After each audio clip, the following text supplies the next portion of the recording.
Veja que os serafins reconhecem o que está lá na glória. E toda a fauna, toda a glória é constituída, foi criada e, entre aspas, é resultado da sabedoria de um Deus, uma sabedoria, uma inteligência que transcende a ciência dessa terra. Por mais que se criem clones, por mais que se criem mecanismos, tecnologias, softwares e tantas outras coisas que trazem solução para as demandas da sociedade que cresce e exige essas demandas, nosso Deus transcende a tudo isso. A terra está cheia da glória de Deus. Quando olhamos para o nosso corpo é submetido às decisões da nossa consciência.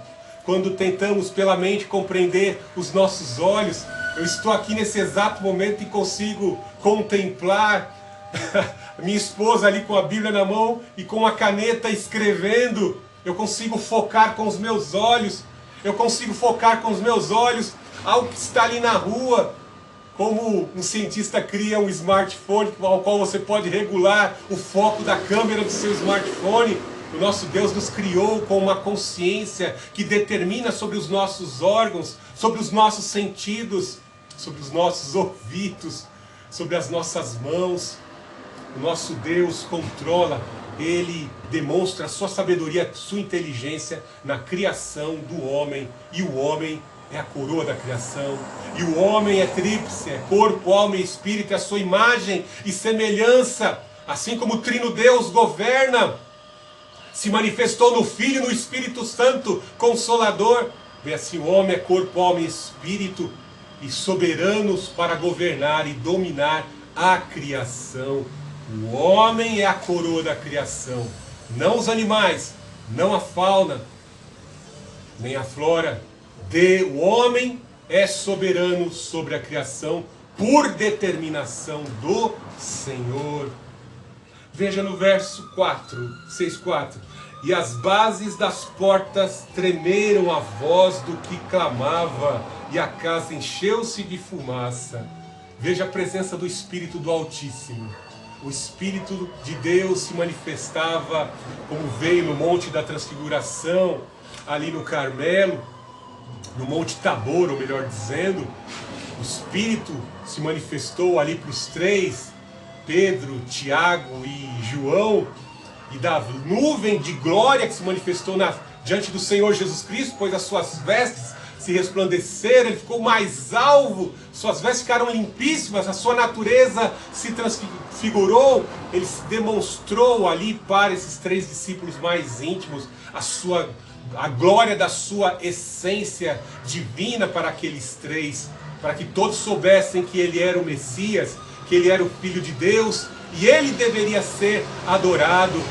Note que nessa passagem ali, em Mateus capítulo 5, né, no Monte da Transfiguração, né? Não sei se eu falei a referência certa. No Monte da Transfiguração, a voz sai da nuvem de glória. O Espírito estava ali, confirmando que Jesus é o Filho de Deus. Veja que a voz que clamava, a casa se enche com a nuvem de glória, do chocando da glória de Deus, do Espírito de Deus.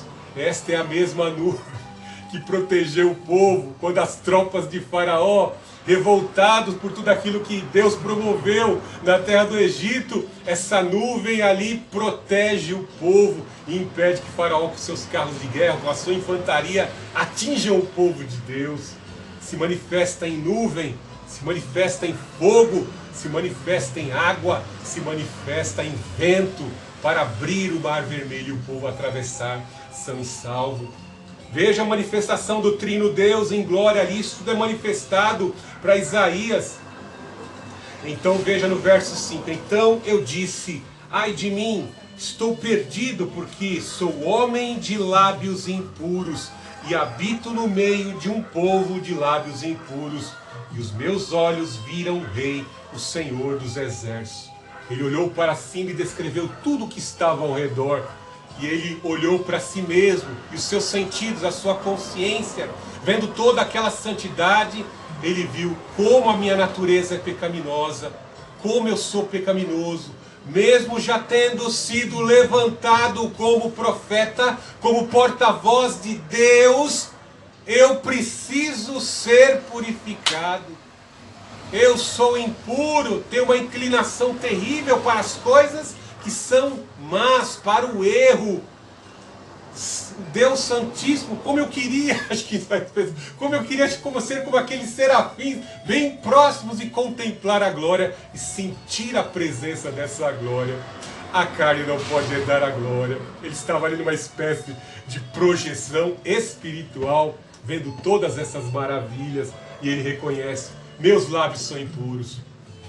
Eu costumo aqui nas orações em que buscamos o poder de Deus, e eu suplico ao Espírito Santo, ao Santo Consolador, que conceda a todos os meus oficiais, as missionárias que comigo trabalham aqui, para que os seus sentidos sejam ampliados na capacidade, a visão seja ampliada na capacidade de ver, não somente as coisas materiais, concretas, as pessoas, a ação das pessoas, mas também no plano espiritual, o que Deus quer revelar, o que está em oculto, para que aumente a capacidade de audição dos nossos ouvidos para ouvir a voz de Deus, a força e o poder para ouvir e obedecer, se submeter às ordens de Deus, aumentar a nossa capacidade de fala para pregarmos a palavra de Deus com poder, e não sermos envergonhados como os filhos de Cefa, que talvez conheciam, mas não tinham poder para aplicar a fé no Senhor Jesus em suas próprias vidas, e por isso tomaram uma surra da pessoa que estava endemoniada.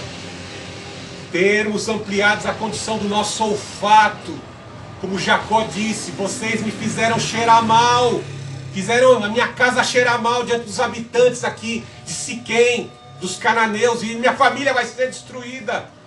Nós temos que sentir o cheiro da coisa podre, se afastar. Não fazer como Sansão, né? Que vai lá, mata o leão e depois tem mel, né? Ele cai na armadilha do diabo lá. Tem mel em cima da carcaça de cadáver lá. E ele, com cheiro de coisa podre, ele vai lá e come o mel, né? Em cima das coisas imundas, de resto de cadáver, que a lei do nazireado não permitia que ele comesse. Proibia ele de comer. Aumentar a nossa capacidade de visão, audição, do nosso olfato, da nossa fala e do nosso tato, sensibilidade ao Espírito Santo, sentir os arrepios da presença dele, temer e obedecer e submeter à vontade do Senhor, e também glorificar pelo tato, pela presença do Senhor, glorificar ao Senhor Jesus Cristo em nossos corpos. Temos que pedir isso ao Senhor. Ele reconhece: meus lábios são impuros, meu corpo é impuro. O povo nem se fala. Nem Uzias trazendo tanta prosperidade, tanto glamour, tanta fartura. O povo tinha fartura, as lavouras produzindo, muito gado. Mas o povo abençoado por Deus estava em pecado. E é um negócio terrível. Isaías estava mentindo. Veja o que ele fala em Isaías capítulo 53. Quem deu crédito à nossa pregação? Nós buscamos o conhecimento, a informação, a sabedoria, a palavra de Deus, e às vezes entre mesmo o povo de Deus há resistência, né? Nós vamos falar isso um pouquinho mais com detalhes dos próximos versículos, né? Lá em Isaías 65 ainda tem uma revelação mais profunda acerca da condição moral do povo, impureza, resistência à obra do Espírito Santo. Veja no verso 6, então um dos serafins voou até mim, trazendo na mão uma brasa viva, que havia tirado do altar com uma tenaz, e tocou-me a boca com a brasa e disse: agora isto tocou os teus lábios, a tua culpa foi tirada e o teu pecado perdoado.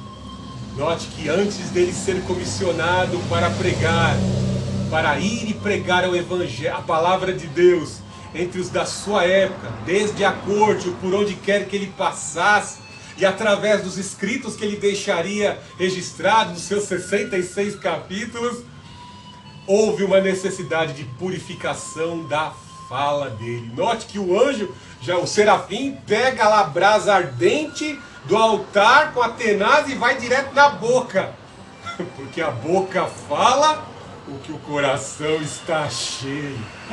Deu para você perceber que Tiago percebeu isso, né? O bispo de Jerusalém, Tiago, era um homem muito próximo de Deus. Não é à toa que seu apelido era joelho de camelo. O Senhor lhe revelava as orientações necessárias para a igreja. E ele lidou com os mesmos problemas, né? Leia os 5 capítulos da Epístola de Tiago. A boca fala. Como é difícil controlar a língua, né? Como é difícil controlar os sentidos, fugir da aparência do mal, porque os olhos são o desejo ardente da carne, a concupiscência dos olhos, a soberba da vida, tudo entra pelos sentidos, tudo sai pela fala, o que está podre lá dentro, as más intenções do coração saem pela boca. O porta-voz de Deus, o profeta de Deus, tinha que ter a sua boca purificada. Terrível, muito cuidado, né? A gente vê toda sorte de pregador nos dias de hoje, né? E eu vejo assim, sabe, é por mim, eu não estou aqui para julgar ninguém, né? Mas é um privilégio estarmos na plataforma do YouTube pregando para todo mundo. A pessoa pode usar a engrenagemzinha aí no seu regulador do YouTube, você prega em qualquer idioma, você pode pregar a palavra de Deus. E o que você vê hoje no YouTube, né? Sem contar nos púlpitos, quando você vai diretamente à igreja. Piadinha, brincadeira, pregador sem mensagem, pregador sem palavra, não prepara a mensagem, busca novas tendências, certas práticas que não encontram respaldo na palavra de Deus, não tem fundamentação bíblica e doutrinária, falta de zelo com a doutrina. Não leia as epístolas pastorais, cuida de ti mesmo e da doutrina, inversão de valores, mensagens de conveniência. Isso não só revela a ganância, como também revela a falta de preparo, que muitos podem estar como Sansão, né? Usando o poder de Deus, mas não são de Deus. Usando o poder de Deus, mas não têm os frutos do Espírito. São as árvores que vão ser: Senhor, mas expulsamos demônios em teu nome, realizamos sinais e prodígios. Apartai-vos de mim, eu não os conheço. Você não vai entrar no meu reino. Vós, mestres, serei réu do mais duro juiz. Muito cuidado, você que se intitula aí grandes títulos, e quando você é posto na balança, você não tem os méritos para se achar que você é tão pesado nessa balança e de alto valor. Vou nem citar aqui o que a gente vê de absurdo ali acontecendo no continente africano. Não sou juiz, o juiz é o Senhor Jesus Cristo, como nos disse o apóstolo Pedro no capítulo 5 da sua epístola: o sumo pastor virá julgar os pastores. E ali a gente vê as qualificações dos pastores, né? Veja, a tenaz é colocada na boca. A boca fala que o coração está cheio. Havia uma necessidade do profeta ver a glória de Deus, ver o reino de Deus, ver a superioridade do reino de Deus para se encher. O reino do rei Uzias não se compara com o reino que Deus tem a oferecer a gente. A gente tem que fazer parte daquele reino, porque esse aqui vai ser destruído, como está falando no final do capítulo aí, ó. Esse reino vai ser destruído. Só uma remanescente vai sobrar, uma remanescente de adoradores. Muitos são chamados, poucos escolhidos. Porque para entrar no reino de Deus, Pedro, que viu a glória do Senhor Jesus Cristo em transfiguração, ele fala isso na segunda epístola, não fala? Mas ele fala de 7 virtudes que tem que haver, tem que existir no caráter dos filhos de Deus. E o conhecimento produz a virtude, o conhecimento. E o conhecimento, a longanimidade, a benignidade. Temos que possuir o cartão de entrada, de acesso ao reino de Deus, que são as virtudes do Espírito Santo, chamados frutos do Espírito. E tocou minha boca com a brasa e disse: agora isto tocou os teus lábios, tua culpa foi tirada. Veja que o Espírito santificador santificou a boca, santificou os sentidos do profeta para algo que vai ser realizado. Veja no verso 8: depois disso, ouvi a voz do Senhor que dizia: a quem enviarei? Quem irá após nós? Eu disse: aqui estou, envia-me a mim. Calvino fala que a graça de Deus é irresistível.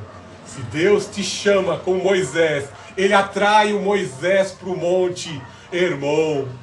Ele se revela a sua glória. Ele viu que a sarça não queimava, pois o grande eu sou encandecia ali aquela sarça. Ele ficou impressionado e ele começa a revelar: eu sou o Deus dos teus pais. Faz sinais para ele, torna a sua mão leprosa, cura a mão leprosa, transforma o seu cajado em serpente. O nosso Deus faz tudo premeditado ali para trabalhar com os sentidos do profeta, do Moisés. Você tendo essas visões, essas experiências, vai sentir que eu estou contigo. Você vai tornar água em sangue lá. Eu vou realizar sinais. Então Deus mostra a sua glória para os seus comissionados. Quando eu preparava essa mensagem, né, logo na segunda-feira, aí eu falei: meu Deus, será que Deus vai me levar em visão lá? E eu fui tremendo a ouvir, a ler e estudar essa mensagem para estar aqui nesse domingo pregando, né? Eu falei: meu Deus, Dora, será, a missionária Dora, que é a minha esposa, né? Dora, será que eu vou conseguir entregar aquilo que eu estou preparando? Não é fácil entregar uma mensagem como essa, pois todos nós somos afetados,